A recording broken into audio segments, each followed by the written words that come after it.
ಲೈಫಲ್ಲೇ first time ನಮ್ಮ ಸ್ವಂತ ಊರನ್ನ ಬಿಟ್ಟು ಬ್ಯಾಂಗ್ಳೂರ್ ಅನ್ನೋ ಒಂದು ಮೋಸ್ಟ್ ಹ್ಯಾಪನಿಂಗ್ ಸಿಟಿಗೆ ಮೂವ್ ಅನ್ನೋದೆ. ತುಂಬಾನೇ ಕಲರ್ಫುಲ್ ಆಗಿರೋ ಸ್ಟ್ರೀಟ್ಸು ಮತ್ತು ತುಂಬಾನೇ ಎಂಜಾಯ್ಮೆಂಟ್ ಆಗಿರೋ ಪಬ್ಸ್ ಎಲ್ಲ ಒಂದು ಸೈಡ್ ಇದ್ರು ಕೂಡ ಇನ್ನೊಂದು ಸೈಡು ಲೈಫಲ್ಲೇ ನಾನು ಇಷ್ಟು ಟ್ರಾಫಿಕ್ನ ನಾನು ನೋಡಿದ್ದೇ ಇಲ್ಲ. ನಾನು ನಮ್ಮ ಊರಲ್ಲಿ ನಮ್ಮ ಮನೆಗೆ 3 ತಿಂಗಳು ಕಟ್ಟೋ ರೆಂಟನ್ನ ನಾನು ಇಲ್ಲಿ ಬರೀ ಒಂದೇ ತಿಂಗಳಿಗೆ ಕಟ್ತಾ ಇದ್ದೆ. ಇಷ್ಟನ್ನೆಲ್ಲ ಅಡ್ಜಸ್ಟ್ ಮಾಡ್ಕೊಂಡಿದ್ದು ನಾನು ಆ ಕನ್ನಡ ಗೊತ್ತಿಲ್ಲ ಅನ್ನೋ ವರ್ಡನ್ ಮಾತ್ರ ಇದುವರೆಗೂ ಸಹಿಸ್ಕೊಳ್ಳೋಕೆ ಆಗ್ತಾ ಇಲ್ಲ.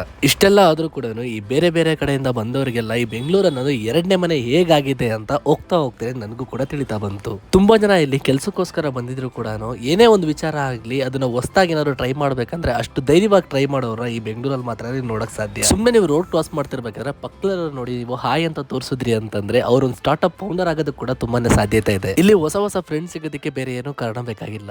ವೇರ್ ಆರ್ ಯು ಫ್ರಮ್ ಅಂತ ಒಂದು ಸೆಂಟೆನ್ಸ್ ಇದ್ರೆ ಸಾಕು, ಎಷ್ಟು ಜನ ಬೇಕಾದ್ರೂ ಸಿಗ್ತಾರೆ ಫ್ರೆಂಡ್ಸ್ ಅಂತ.